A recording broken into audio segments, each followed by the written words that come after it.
gobolka Shabeellaha Hoose sidaad ku ogeyd halgankii la dagaalanka khawaariijta halkiisu ka socdaa waxaa laga gaaray guulo waaweyn runtii intaad adiga hadda madaxweynaha ahayd gobolka waxaa la gaarsiiyey dadkiisa adeegyadii bulshada oo dhammaystiran horeyna waan u sheegnay waxaad ka helaysaa Shabeellaha Hoose arday yaryar oo shalay aan awoodin inay iskuul aadaan waalidkood aan waxba ka bixin karin waxbarasho bilaash ah inay haystaan sidaas la mid ah caafimaad bilaash ah inay haystaan oo la tegi karo la soo arki karo la soo fiirin karo hooyooyinkii meelaha dhaadheer u soo safri jiray dhibaatooyinka mari jiray adeegyadii sidii adigaba aad horey u ballan qaaday fadhigooda loogu geeyey gobolka dhinaca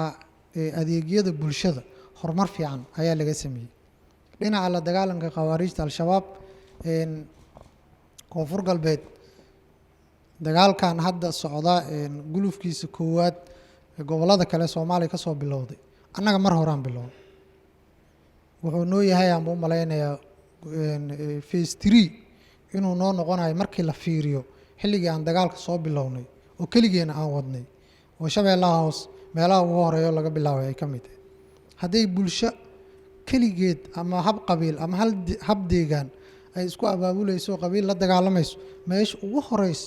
oo laga bilaabay Shabeellaha Hoose koonfur galbeed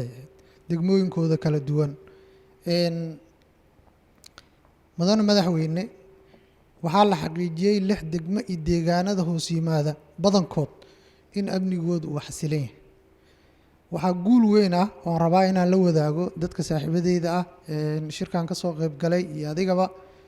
wadada weyn ee aada ka leexata afgooye aada marka gaar ahaan Shalambood ilaa iyo marka dhulkan oo dhan marta oo muddo fog ku dhawaad 10 iyo dhowr sano go'doon ku jirtay in ganacsatadii iyo baabuurtii ay si toos ah hadda ay u isticmaalayaan kadib markii la sameeyey dadaalo fara badan oo baabuurtii aan gaari karin Janaale hadda ay tagi karaan oo raashinkooday go'doonkii ay ku jirtay degmada marka in nawaaxigeeda iyo nawaaxiga degmada afgooyba in la xaliyay hal loo helay oo dadaaladii la sameeyey shirkii hore oo halkan ka dhacay kadib ayay ka mid tahay guulihii la gaaray baabuurtii ganacsiga ayaa maraya kuwii gaarka loo leeyahay maraya wadadaas hadda waa wado furan oo shacabka ay isticmaali karaan dawladana ay marayso hor gadaal amnigeedana lagu dadaalay habeen iyo maalinba in la xaqiijiyo waxaa kaalin weyn ka qaatay dadka deegaanka waxaan rabaa madaxweyne degmooyinka labada degmo gobolka Shabeellaha Hoose khawaariijta ay ka joogaan shacabkii ku noolaa mar hore ka soo barakaceen waxay ku soo biireen ay soo hiigsadeen nolosha iyo daryeelka ka jiro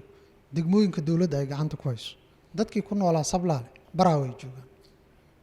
safarkeena ugu dambeeyay shirkii gudoomiyaasha degmooyinka gobolka Shabeellaha Hoose ayaan ku soo aragnay meeshaan ku soo booqanay meeshay joogaan kuwii Kuntuwaarey waxay joogaan Buulmareer iyo Qoryooley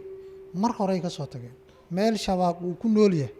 oday guri waardiyeynay iyo qof meel kale uu aadaba garan waayay mooyee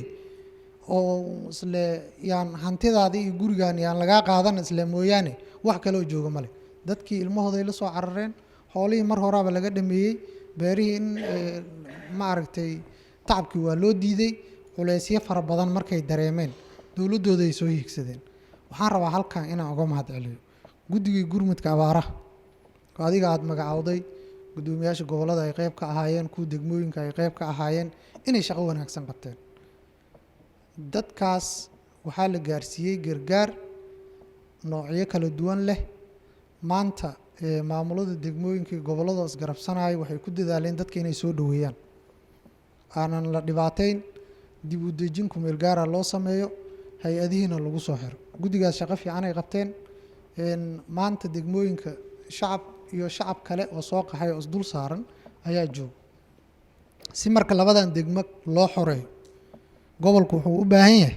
wixii gobolada kale ay heleen wuxuu u baahan yahay ciidankii ay heleen goboladan kale oo hadda howlgalada ka socda ciidankii ay heleen ayuu u baahan yahay wuxuu u baahan yahay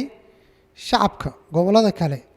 qalab qalabkii military ee ay heleen in dadka deegaanka lagu caawiyo ayay u baahan yihiin. waxay u baahan yihiin sidii warbaahinta looga jeediyey oo ay qayb uga qaateen loo abaabulay